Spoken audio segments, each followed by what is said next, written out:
Friends, आपण आज अशा प्रकारचे प्रॉब्लेम बघूया की जे थोडे मजेशीर पण आहेत.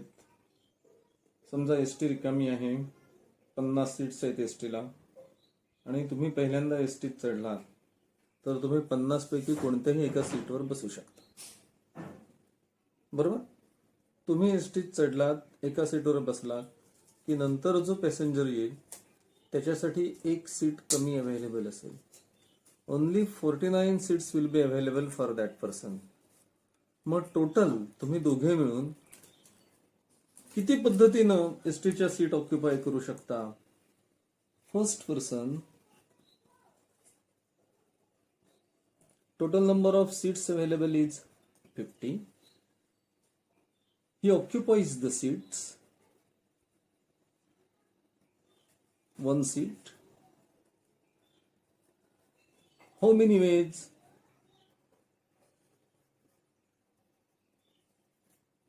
Is equal to 50. When second person comes,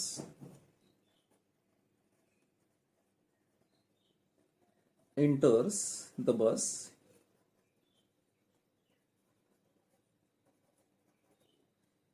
there are only 50 minus 1, that is 49 seats available.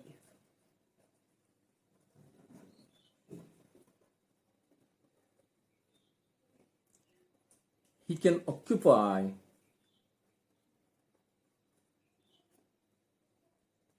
49 ways any of the seat.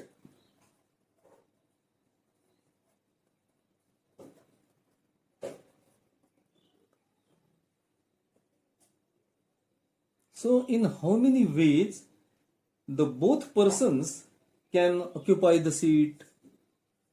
Both persons can occupy the seat.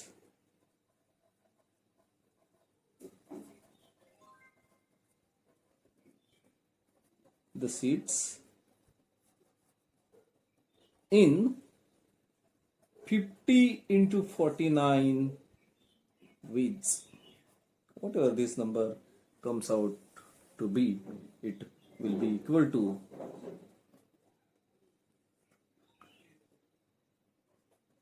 20 ways. This is called as multiplication principle.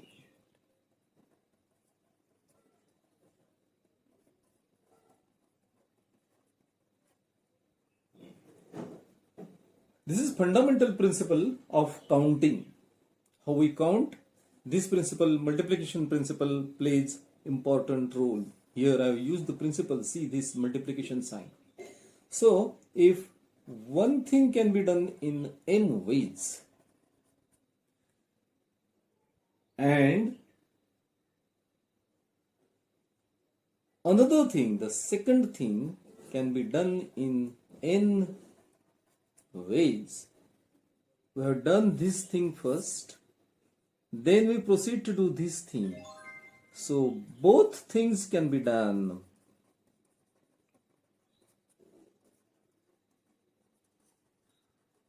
Done in m into n ways. So this is very important principle we will use again and again. You must know this principle very nicely. But remember that in exam, nobody asks you to write the first principle or write the multiplication principle or write the counting principle of multiplication. Nobody is interested in whether you really know the statement or not, but you should know the idea of this principle in which we multiply the two numbers and in which condition we multiply these two numbers. Correct? Now we will introduce a new concept. This concept is called as permutation.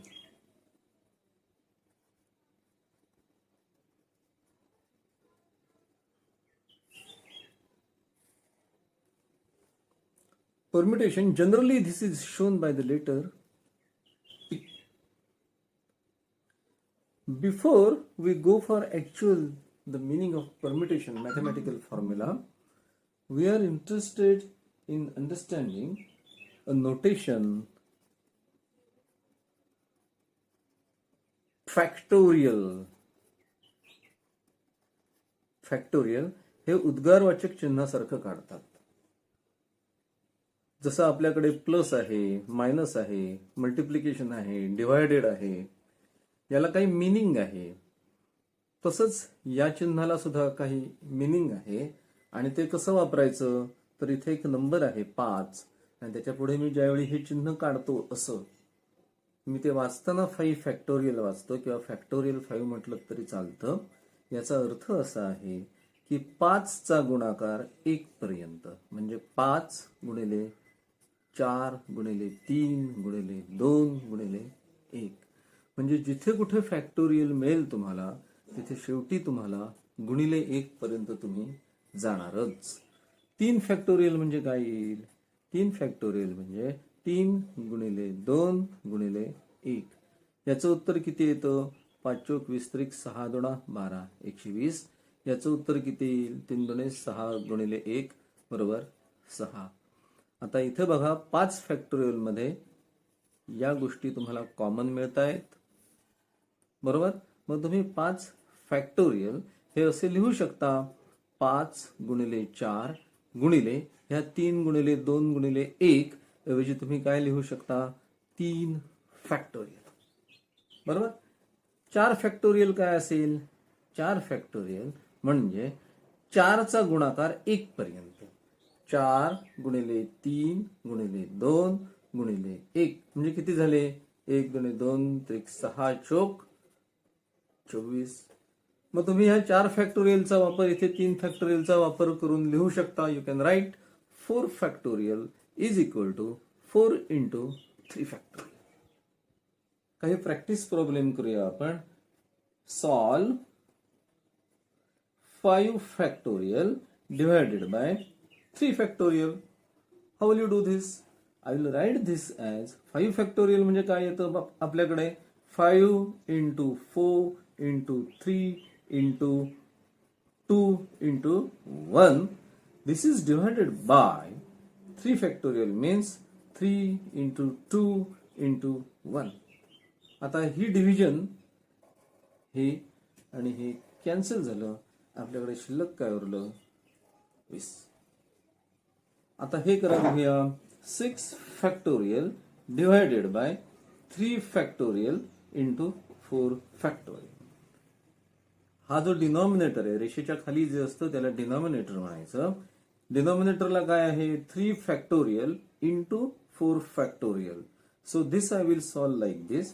6 factorial म्हणजे काय येतं 6चा गुणाकार 1 पर्यंत. So you will get 6 into 5 into 4 into 3 into 2 into 1. This is what our 6 factorial. This is divided by 3 factorial म्हणजे काय येईल 3 into 2 into 1 आणि into इथे इंटू म्हणजे गुणाकार आहे. 4 फॅक्टोरियल म्हणजे काय येतं इंटू 4 इंटू 3 इंटू 2 इंटू 1. आता ह्या भागाकारामध्ये कॉमन काय आहे ते शोधा आणि कॅन्सल करा. इथे 3 2 1 आहेत 3 2 1 आहेत आणि इथे 4 3 2 1 आहेत. हे याच्याशी काढून टाकणं सगळ्यात चांगलं. मी ते काढून टाकलं. 3 दुणे 6 झाले. मग वर काय शिल्लक राहिलं 5 दुणे 10 डिवायडेड बाय 2 इंटू 1 इज 2 म्हणजे तुम्हाला काय मिळालं 2 पंची 10. सो याचं उत्तर किती मिळालं आपल्याला 5 असं मिळालं. तुम्ही हा प्रयत्न करा 10 factorial divided by 5 factorial into 4 factorial. You try to solve this one. 10 factorial divided by 5 factorial into 4 factorial. 10 factorial आधी लिहायचे.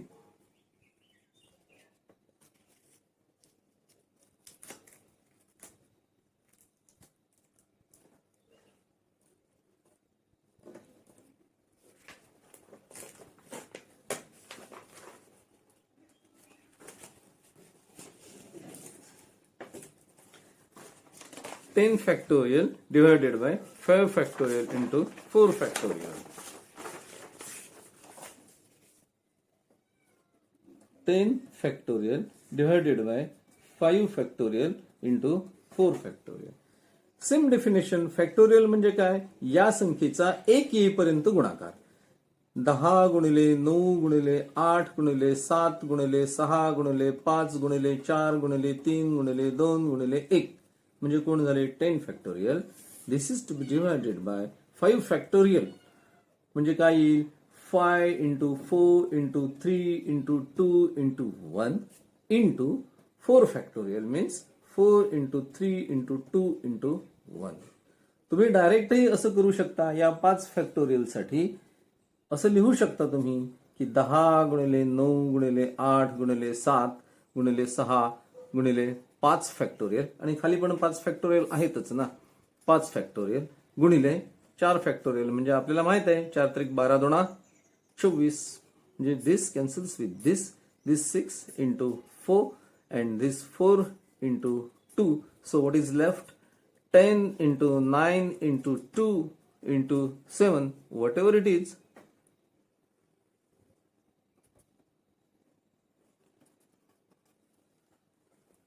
Okay, so this way you have to solve it. Now, what is use of this? ह्या सगळ्या परम्युटेशनचा वापर आपण या फॅक्टोरियलचा वापर आपण permutation ही concept समजून घेण्यासाठी करणार आहोत. Our focus is on permutation. Permutation means P. आता समजा तुम्हाला मी असा प्रश्न दिला की यूज दीज डिजिट्स 5, 3, 2, 4 and 6. तुमच्याकडे टोटल डिजिट्स किती आहेत? You have got total digits you are given is 5. These are total digits. And what you have to do? You have to make how many 3 digits numbers you can form. How many 3 digit numbers can you get? तुम्हाला total digits किती दिलेले आहेत? 5. आणि तुम्हाला 3 digit number काढायचा आहे. म्हणजे आपण त्या 3 डिजिट नंबर साठी अशी जागा बनवूया. इथे, इथे आणि इथे. Repetition of digit is not allowed. म्हणजे एकदा इथे तुम्ही जी डिजिट वापराल ती नंतर पुन्हा वापरायची नाही. इथे तुमच्यासाठी 1 2 3 4 5 पाचापैकी 5ही डिजिट्स या नंबरसाठी उपलब्ध आहेत. त्याच्यानंतर 5तली 1 डिजिट तुम्ही इथे वापरून झाली आहे. एका वेळी एकच वापरणार आहात. शिल्लक किती राहणार? यातल्या उरलेल्या 4 शिल्लक राहणार. This will do you in 4 ways. आता ह्या टोटल 5 डिजिट पैकी इथे 1 डिजिट वापरून झाली, इथे 1 डिजिट वापरून झाली. 2 डिजिट्स तुमच्यासाठी उपलब्ध नाहीत. 5पैकी किती डिजिट्स उपलब्ध आहेत? 3 डिजिट्स तुमच्यासाठी उपलब्ध आहेत. आता multiplication principle will come in force and it will tell you that 5 into 4 into 3 ways म्हणजे किती झाले? 5 चोक 20 त्रिक 60 असे नंबर तुम्ही बनवू शकाल. So let us revisit the problem. आपला प्रॉब्लेम काय आहे? You R given 5 digits. 5, 3, 2, 4 आणि 6 या त्या डिजिट्स आहेत. डिजिट म्हणजे एकक नंबर 0 ते 9 पर्यंतची संख्या. तर ह्या तुम्हाला 5 संख्या दिलेल्या आहेत आणि 3 डिजिट नंबर म्हणजे एकम, दहम, शतम अशा एक जागा, दुसरी जागा आणि शतक स्थानची जागा असे 3 डिजिट नंबर्स तुम्ही किती बनवू शकता? That is our question. So how we solve it? पहिल्या डिजिटसाठी 5ही नंबर उपलब्ध आहेत. इथे 1 नंबर लिहून झाला. नंतर मी याच्यासाठी गेलो. 5पैकी 1 नंबर कमी झाला. माझ्याकडे 4च नंबर उरले आणि आता मी इथे आलो. ह्या 5पैकी इथे 1 नंबर वापरून झाला, इथे 1 नंबर वापरून झाला. आता किती नंबर शिल्लक राहिले? 3 नंबर शिल्लक राहिले. मग मगाशी आपण जे मल्टिप्लिकेशन प्रिन्सिपल बघितलं होतं त्याप्रमाणे टोटल नंबर्स किती बनवता येतील? 5 गुणिले 4 गुणिले 3 12 25 60 टोटल नंबर्स तुम्ही बनवू शकाल की जे 3 डिजिट नंबर आहेत. असा आणखीन एक प्रश्न तुम्ही ट्रायल प्रॉब्लेम म्हणून करा. समजा तुमच्याकडे डिजिट्स दिलेले आहेत. समजा तुमच्याकडे टोटल डिजिट्स किती दिलेले आहेत? 3, 2, 1, 4 6 अशा तुमच्याकडे किती डिजिट्स दिलेले आहेत?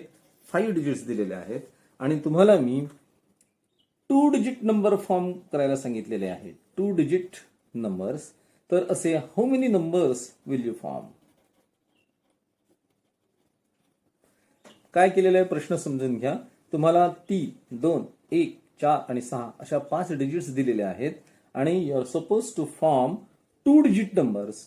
How many such numbers will you form? Look over here. 2 digits नंबरसाठी मी असे 2 बॉक्स काढले. बरोबर.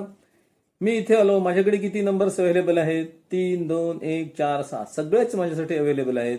So it will be done in 5 ways. एकदा हे करून झालं म्हणजे इथे एक नंबर मी लिहून झाला. मग आता इथे येताना माझ्याकडे तो नंबर उपलब्ध नाही. मग माझ्याकडे किती नंबर उपलब्ध असणार? 4. सो टोटल नंबर्स किती असणार? 5 गुणिले 4 बरोबर 20.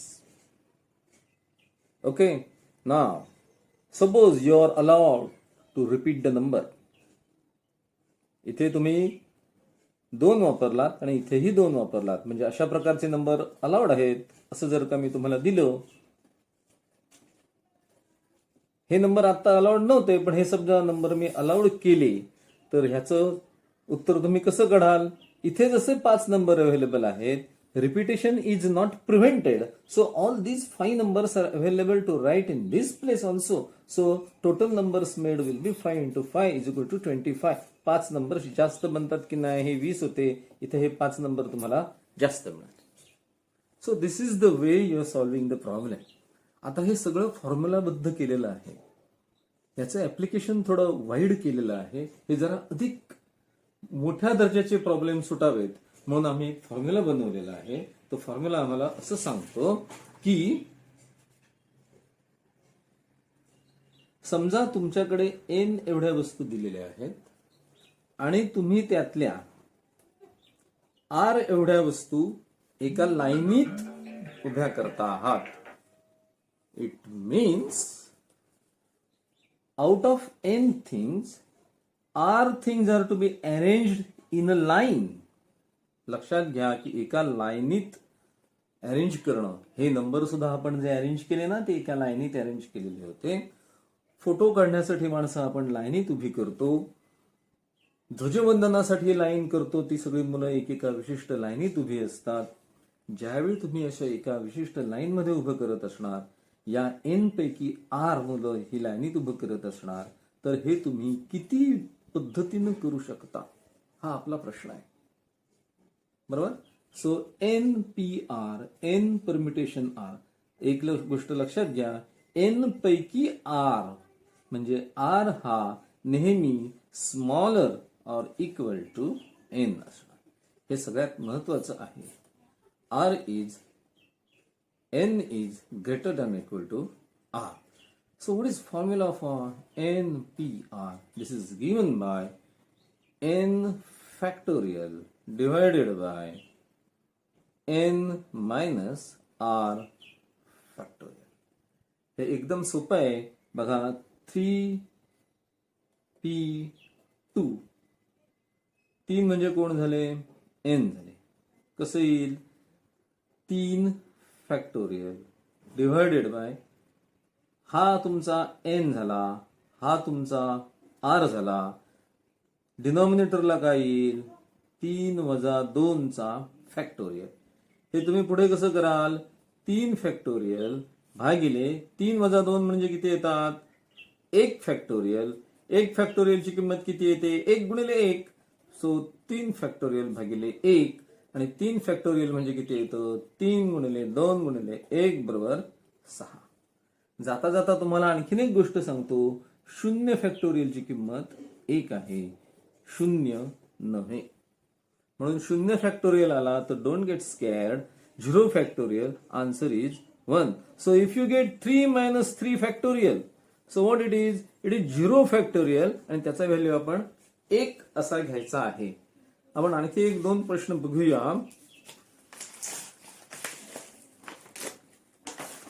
Look here. फाइंड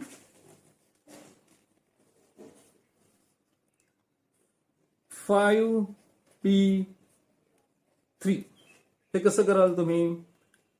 5 फॉर्म्युला काय आहे आपला n फॅक्टोरियल म्हणजे 5 factorial divided by n minus 3 म्हणजे कसं येईल 5 minus 3 factorial. So this will come out to be 5 factorial divided by 5 minus 3 म्हणजे किती येतात 2 फॅक्टोरियल. तर हे तुम्ही सिम्प्लिफाय करू शकता 5 गुणिले 4 गुणिले 3 गुणिले 2 फॅक्टोरियल भागिले 2 factorial. Cancel this you will get 60. So the answer is 60. आता एक करा find 3p3 and 4p1. याचं उत्तर कसं येईल फॉर्म्युला काय आहे आपला दिस इज द फॉर्म्युला. याचं उत्तर 3 फॅक्टोरियल भागिले 3 मायनस 3 फॅक्टोरियल म्हणजे काय होईल 3 फॅक्टोरियल भागिले 0 फॅक्टोरियल म्हणजे 3 फॅक्टोरियल भागिले 1. So it is equal to 3 factorial. आता 3 फॅक्टोरियल आपले पाठ असायला हरकत नाही. 3 factorial is 3 into 2 into 1 is 6. You take time to solve 4p1. Try to solve this. याचा आन्सर येईल 4 factorial divided bye 4 minus 1 factorial, that is 4 into 3 factorial divided by 3 factorial. हे cancel होतं. The answer is 4.